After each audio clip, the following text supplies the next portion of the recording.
लग्न, जिससे कुंडली का प्रथम भाव कहते हैं, इससे जातक का रंग, रूप, आजीविका, आयु, स्वभाव का पता लगाया जाता है। भिन्न भिन्न ग्रहों का प्रभाव होने से लग्न और जातक के स्वभाव की स्थिति बदल जाती है। आज हम लग्न में बृहस्पति की स्थिति हो तो मूलतः क्या परिणाम होता है, इस पर चर्चा करेंगे। बृहस्पति नवग्रह में सबसे भारी ग्रह है। इसकी उपस्थिति जहां हो भारीपन लाती है।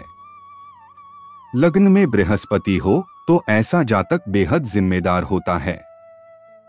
ऐसा जातक परिवार में या तो ज्येष्ठ होता है या भाई बहनों में सबसे बड़ा, या फिर कम उम्र में ही इनके ऊपर इतनी जिम्मेदारी आ जाती है जिस जिम्मेदारी तले यह हमेशा दबा रहता है। लग्न बृहस्पति की उपस्थिति चिराग, दिया या मोमबत्ती से दी जाती है। सब कुछ उपस्थित होने के कारण भी जिस तरह अंधेरे कमरे में कुछ दिखाई नहीं देता, वहीं अगर आप एक चिराग को रख दें तो उस चिराग या दिए से समस्त कमरे में प्रकाश आता है। पर खुद वह दिए की हालत देखें, उसकी बाती जल चुकी होती है, दिया काला पड़ जाता है। या एक मोमबत्ती अंधेरे कमरे में रखें तो पूरे कमरे को प्रकाशित करती है, पर खुद मोमबत्ती जलकर पिघलकर अपने अस्तित्व को खो देती है। लग्न का बृहस्पति का सबसे बेहतरीन उदाहरण यही है। यह खुद तो अपने ज्ञान और रोशनी से समस्त परिवार को प्रकाशित करता है, पर धीरे धीरे अपने अस्तित्व को नष्ट कर देता है। शायद इसलिए कहा भी जाता है, लग्न में बृहस्पति यानी चिराग तले अंधेरा। बेशक लग्न बृहस्पति वाले सात्विक, भोले भाले, दूसरों की मदद करने वाले ज्ञानी होते हैं। इनके ऊपर नारायण की विशेष कृपा होती है। माथे पर केसर या पीले चंदन का तिलक लगाना, एकादशी को उपवास करना, मासिक हर पूर्णिमा को सत्यनारायण जी की पूजा करना, लग्न में उपस्थित बृहस्पति वाले की पहचान है।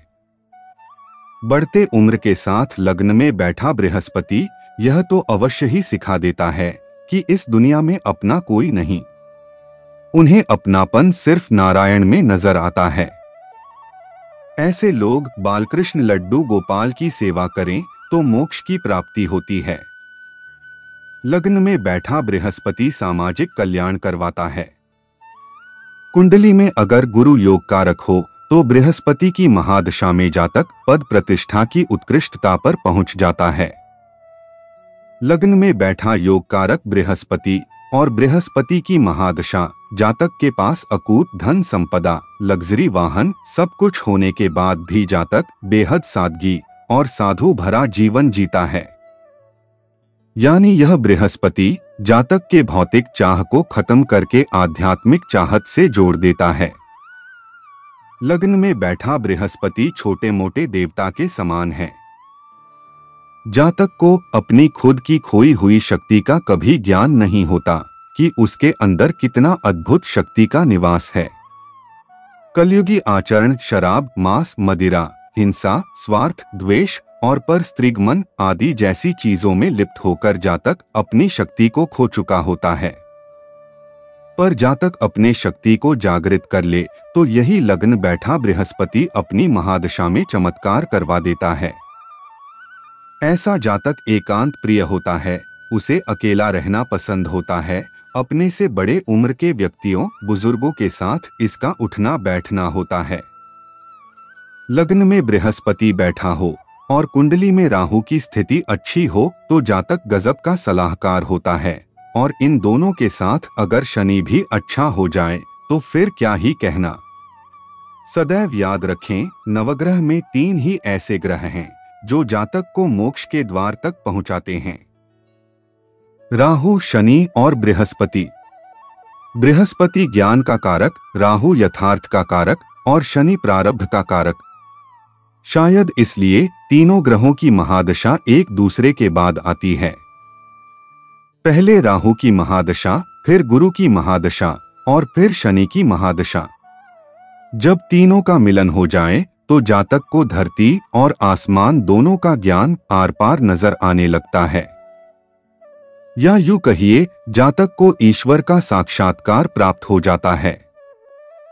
और जातक के नजर में गंगाजल और साधारण पानी में कोई फर्क नजर नहीं रहता। आकार और निराकार दोनों ईश्वर की परिभाषा उसे नजर आने लगती है। एक के बाद एक तीनों ग्रहों की महादशा उसे यह सिखा देती है। सांसों पर यकीन नहीं, वक्त का पता नहीं, तुम्हारा आलीशान मकान तुम्हारा कच्चा घर, श्मशान तुम्हारा पक्का घर। कफन में जेब नहीं, उस दुनिया में अलमारी नहीं, वहां के फरिश्ते रिश्वत नहीं लेंगे, रिश्तेदार तुम्हें श्मशान में अकेला छोड़कर आ जाएंगे।